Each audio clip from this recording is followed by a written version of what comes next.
কষে দেখি 21-7 বলছে যদি log x by y minus z equal to log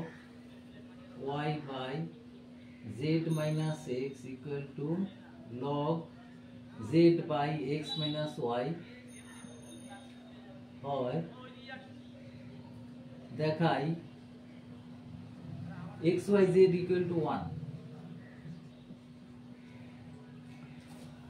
তো আমরা প্রথমে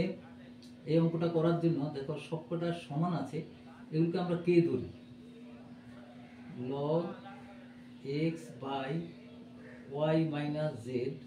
equal to log y by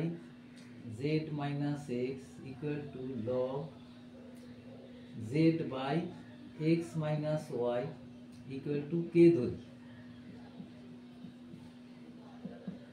দেখো log x by y minus z equal to k, তাহলে log x কত, k ইন্টু পদগুলো গুণন করে y minus z, আবার এখানে এটা হচ্ছে log y by z minus x equal to k, তাহলে এখানে পেতে পারি কি আমরা log y equal to k into z minus x। তেমনি আবার এখান থেকে log z by x minus y equal to k, তাহলে log z equal to k into x minus y পদ গ্রহণ করব। এবার দেখো log x যোগ করব, log x plus log y plus log z, প্রত্যেকটার মান বসিয়ে দিচ্ছি k into y minus z, k into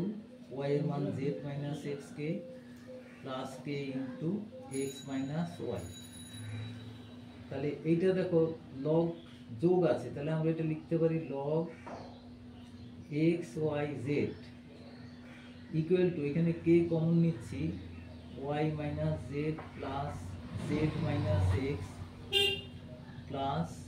x minus y, সবকটা কেটে যাচ্ছে, অর্থাৎ log x y z equal to হচ্ছে k into 0, তাহলে log x y z equal to 0, তো 0 পরিবর্তে লিখতে পারি আমরা log 1, তাহলে কি দাঁড়ালো, log বাদ গেলে x y z equal to 1, এটা প্রমাণ হয়ে গেল।